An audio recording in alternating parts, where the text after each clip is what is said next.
오늘은 그 마가복음 5장 소녀야 일어나라 달리다금을 통하여 하나님이 보시는 축복은 어떤 것인지를 함께 살펴보도록 하겠습니다. 야이로는요, 유대 사회를 대표하는 인물로 유대교 회장의 책임자입니다.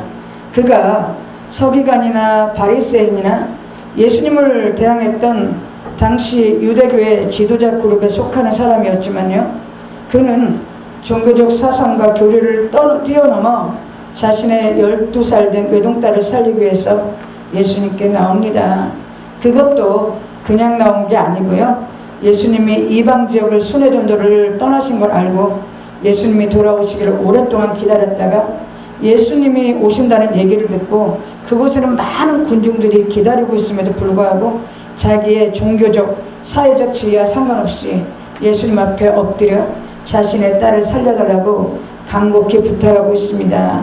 이는 마치 수로보니게 여인이 자신의 딸을 살리려고 낯선 유대 남자 13명이 모인 곳에 가서 걔에게는 먹을 것을 줄 수 없다는 모욕스러운 말을 듣고서도 자신의 딸을 살리기 위해서 모든 수치를 무릅썼던 그 슬로보니게 여인의 간청의 모습을 떠올리기도 합니다.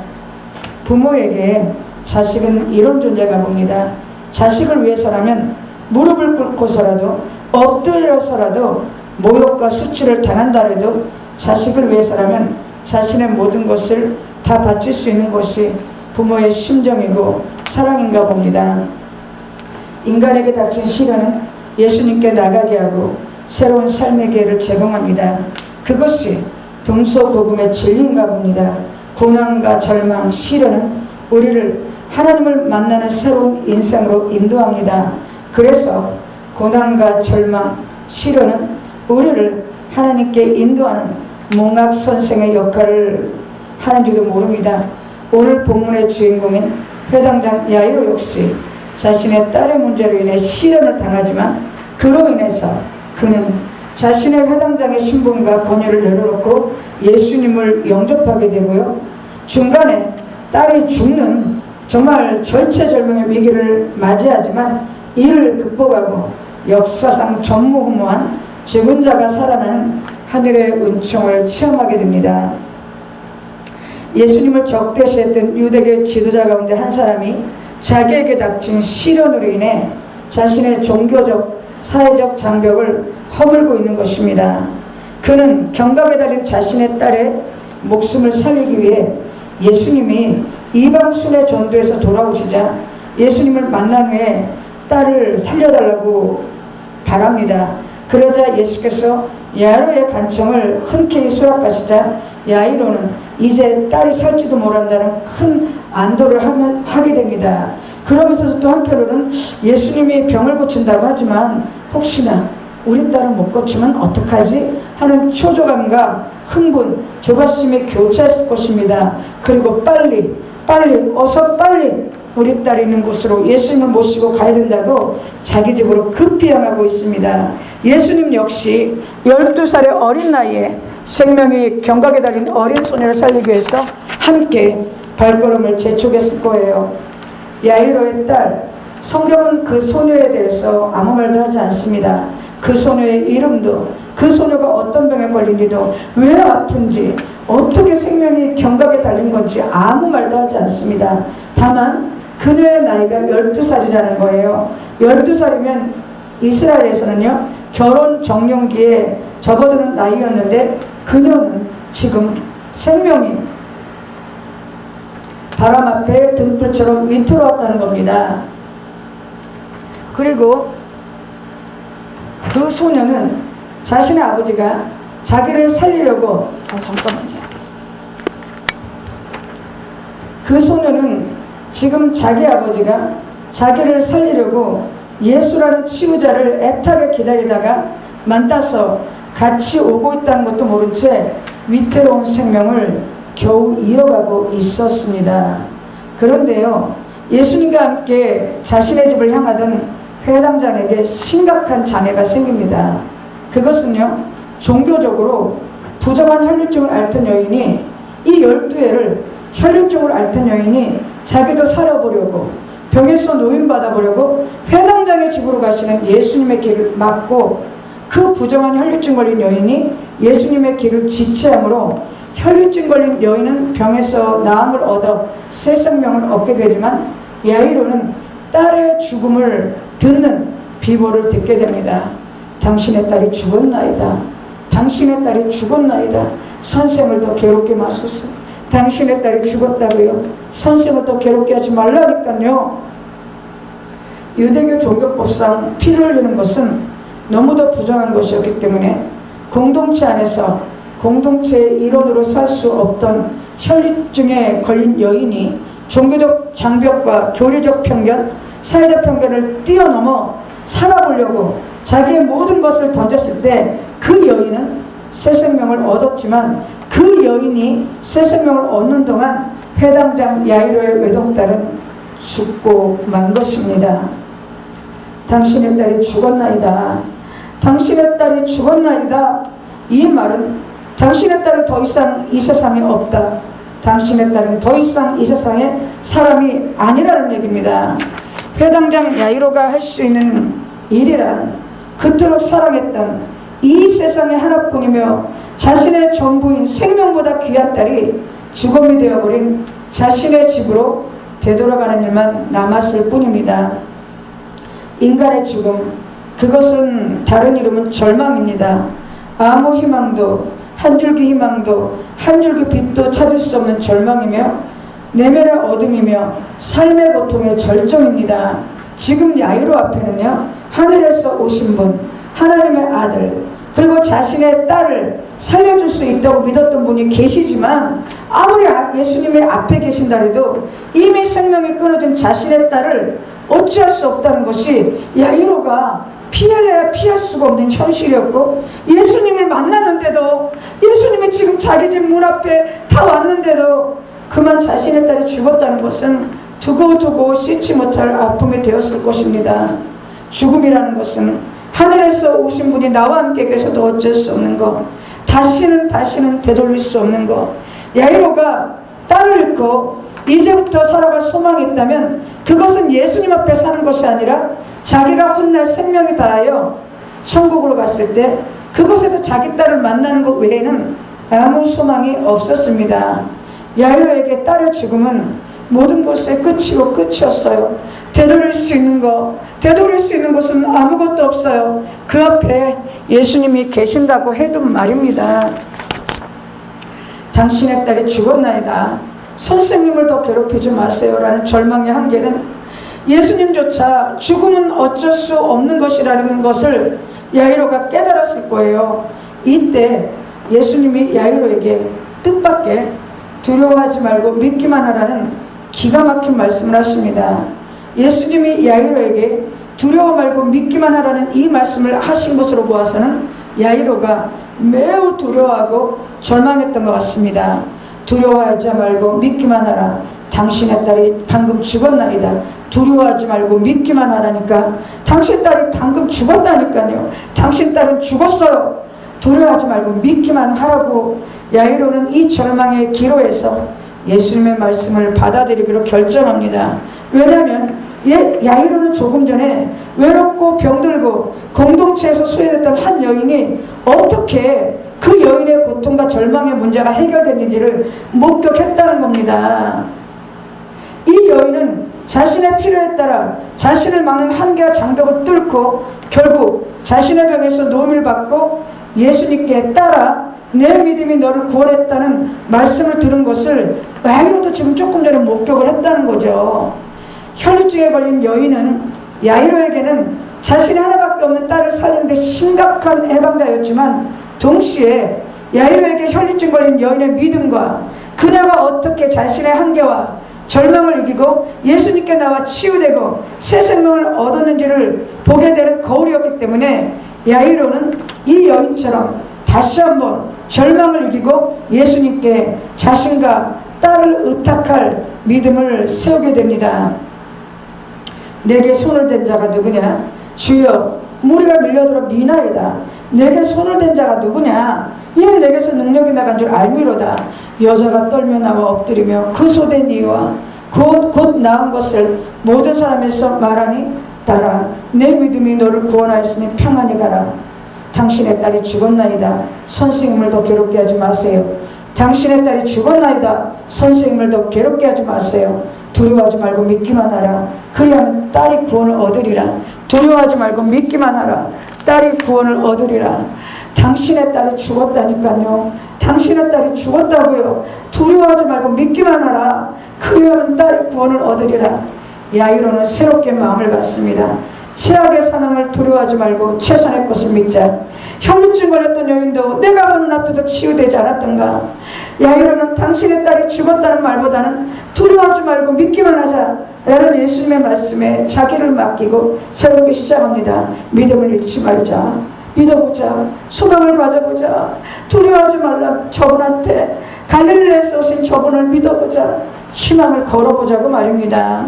그리고 예수님께서는 회당장 야이로의 집에 가서 이미 죽어버린 가엾은 그 어린 12살 된 소녀의 손을 잡고 이렇게 말씀하십니다. 달리다 굼. 달리다라는 것은요, 소녀란 뜻이고요, 굼은 일어나란 뜻입니다. 다른 말로 하면 소녀야 일어나라는 그 말입니다. 이 말씀은요, 이스라엘 엄마들이 아이들을 아침에 늦잠 자는 아이들을 깨울 때는 말입니다. 일어나야지, 그만 자고 일어나야지 하는 일상 용어였어요. 죽은 소녀, 죽음에서 다시 되돌아올 수 없는 길을 떠난 소녀에게 예수께서는 마치 엄마가 아이를 깨우듯이 소녀야 이제 그만 자고 일어나야지, 달리다 굼 하시면서 소녀를 살리십니다. 우리는 여기서 죽음이 생명에 삼킴받는 극적인 장면을 봅니다. 예수님은 하늘의 생명이 땅의 죽음을 정복하는 역사상 다시 없을 하나님의 표적을 행하시면서 지극히 평범한 말씀으로 이 기적을 보이십니다. 소녀야 이제 그만 자고 일어나야지, 달리다 굼. 소녀야 일어나라. 소녀야 이제 그만 자고 일어나야지 라고 말입니다. 소녀가 일어납니다. 야이로 회당장의 집은 사망이 생명의 상표가 되는 최악의 절망이 최고의 환희와 생명의 기쁨이 되는 장소가 되고, 그곳에는 하나님이 임재한 실질적인 성전이 되고 맙니다. 우리는 회당장 야이로의 딸의 이야기와 혈루증에 걸린 여인의 이야기, 그리고 그 소녀와 그 가엾은 여인을 살리신 예수님의 이야기를 통해 참된 믿음의 본질이 무엇인가를 배워야 된다는 것입니다. 기적이 일어났다. 내가 원하는 것이 응답되었다. 귀신이 쫓아낸데 병이 고쳐진대. 내 소원이 만족됐대. 내 삶이 정말 좋아졌어. 예수 믿었더니 하는 것들은 참된 믿음을 보장해주지 않습니다. 나가서 종교적 배경과 교육 수준, 신앙생활의 연수가 자동적으로 믿음을 보장해주는 것도 아닙니다. 또한 우리 집에는 목사님이 몇 분인지 몰라. 우리는 다 예수 믿어. 우리는 장로가 몇 분이고 우리 집은 강도사가 몇 분이고 하는 이 가족의 종교적 유대도 믿음을 만들어내기는 충분하지 않다는 겁니다. 참된 믿음이라는 것은 깊은 절망과 갈망에 빠져 있는 사람들이 여러 통로를 통해서 찾아가는 것 같습니다. 그 길은 예수께서 예수 안에서 이루고자 했던 하나님 나라를 이루기 위해 가졌던 위태로운 길들, 갈릴리로 가셔야 됐고 예루살렘으로 가셔야 됐고 골고다로 가셔야 됐고 무덤까지 가졌던 그 길, 그 같은 그 길이 참된 믿음을 얻기 위해서 고난과 시련이라는 위험한 길을 통해 그 길을 걸어가야지만 비로소 참된 믿음으로 가는 길이 열리고 완성되어 가며, 그런 고난과 시련 속을 걸어가는 과정을 통해서 이 삶 속에 하나님의 나라가 이루어져 간다는 것입니다. 예수님이 병을 고친 거, 귀신을 쫓는 거, 죽은 자 가운데 사람을 살리신 거, 기적을 베푸는 모든 것들은 예수님을 믿게 하기 위한 수단으로 두신 것일 뿐입니다. 반면 예수께서는 사람들이 예수님에 대한 참된 믿음을 갖게 하기 위해서 역설적으로 사람들을 위험을 무릅쓰고 위험을 직면하게 하고 그 위험을 직면해서 뚫고 나가라고 하실 때가 있다는 거예요. 따라서 참된 믿음이란 기적이 나에게 일어나고 병이 낫고 집안이 잘 되고 문제가 해결되고 그리고 내 삶의 소원이 이루어지는 것이 아니라 예수께서 걸어가셨던 고난의 여정처럼 나도 그 고난과 시련의 여정을 통하여 내가 그것을 통하여 내 안에서 하나님 나라를 이루어가는 그 여정을 통해서 참된 믿음이 이루어져 간다는 것입니다.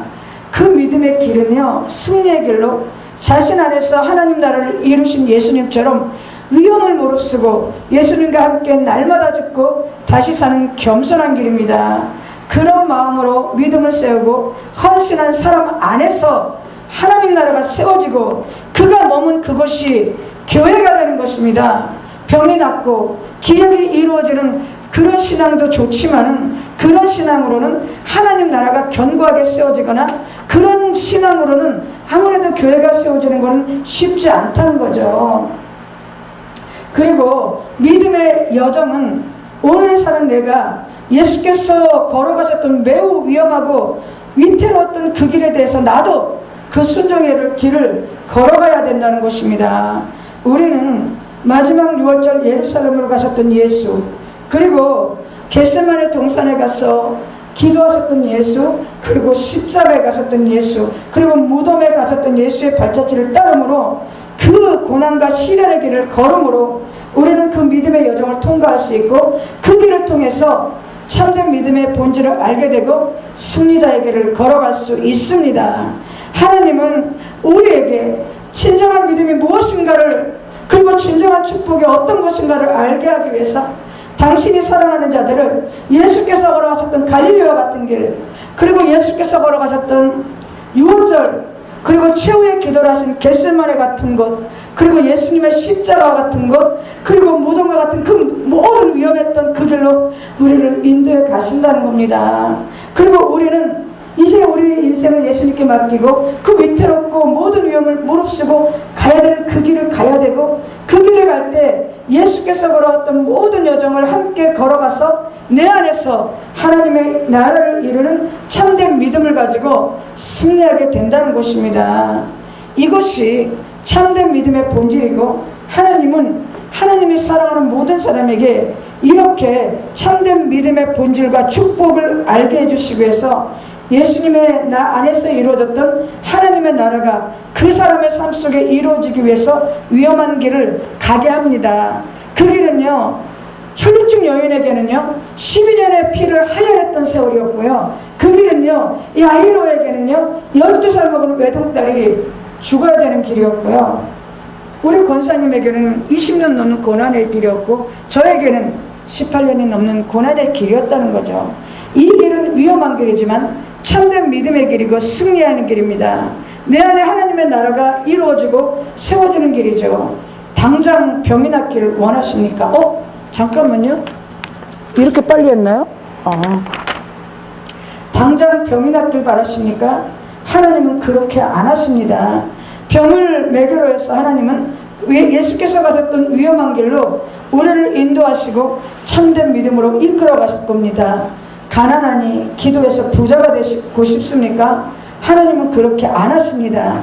하나님은 오히려 가난이라는 매개를 통해 예수님이 가셨던 위태로운 길로 우리를 인도해서 참된 믿음으로 이끌어 갑니다. 잘 먹고 잘 살고 싶고 사회적으로 부와 명예, 건강과 부귀, 이 모든 것을 갖고 싶은데 아무리 기도해도 안 됩니까? 오늘날에는 하나님의 그런 기도에 당장 응답해 주시지 않는 것이 축복이라는 것을 가르쳐 주지 않습니다. 이해가 되세요? 다시 한번 얘기할게요. 자, 잘 먹고 잘 살고 싶고 사회적으로 부와 명예, 건강과 부귀, 이 모든 것을 갖고 싶은데 아무리 기도해도 응답이 없습니까? 아무리 기도해도 안 됩니까? 오늘날에는요 하나님이 이런 기도에 응답하지 않는 것이 축복이라는 것을 가르치는 데가 없다는 거예요. 하나님이 이런 기도에 응답하지 않는 것이 축복이라는 것을 전혀 모른다는 것이요. 응답을 받으면 축복이라는 걸 축복이라고 알고 있지만 응답하지 않는 것이 축복이라는 것을 가르쳐주는 것이 없다는 겁니다. 그러나 하나님은요 이런 인간들의 바람을 쉽게 응답하지 않으심을 통해 오히려 예수께서 가졌던 그 위태로운 길로 우리를 인도하신다는 겁니다. 왜냐하면 시련과 고통이 믿음으로 나가는 통로이며 하나님 나라를 이루기 위해 가셨던 예수님의 길을 우리가 가도록 하는 인도자이기 때문입니다. 그래서 시련과 고통, 다시 말하면 믿음으로 가는 통로, 하나님의 나라를 이루기 위해서 예수님이 가셨던 길, 그래서 우리가 그 길을 걸어갈 때 그것이 우리 안에서 참된 믿음과 축복이 되고 내 안에서 하나님의 나라가 이루어지고 그 길을 걸어간 자들이 교회를 세울 수 있는 그것이야말로 하나님이 주시는 참된 축복이기 때문에 하나님은 사랑하는 자들에게 참된 믿음과 축복을 주시기 위해서 기꺼이 그 길을 걷게 하신다는 것을 가르쳐야 되는 것이 교회와 기도원의 사명임에도 불구하고 병이 나서야지만 축복이고 부자가 되어야지만 축복이고 기도가 응답이 되어야지만 축복이라는 이것이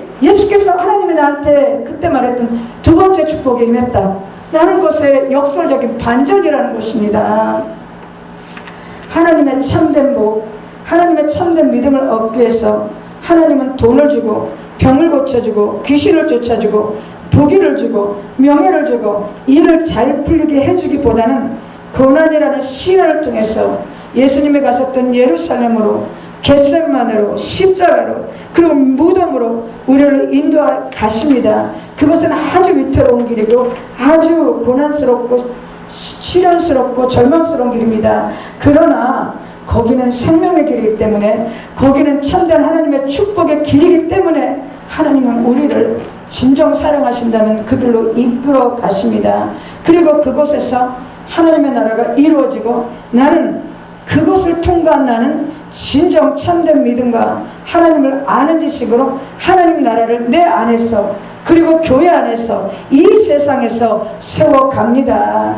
우리는 하나님이 걸어가게 하신 그 고통스러운 길 정말 걷고 싶지 않지만 하나님이 사랑하기 때문에 사랑하는 자에게 주었던 그 길을 걸어가야 됩니다.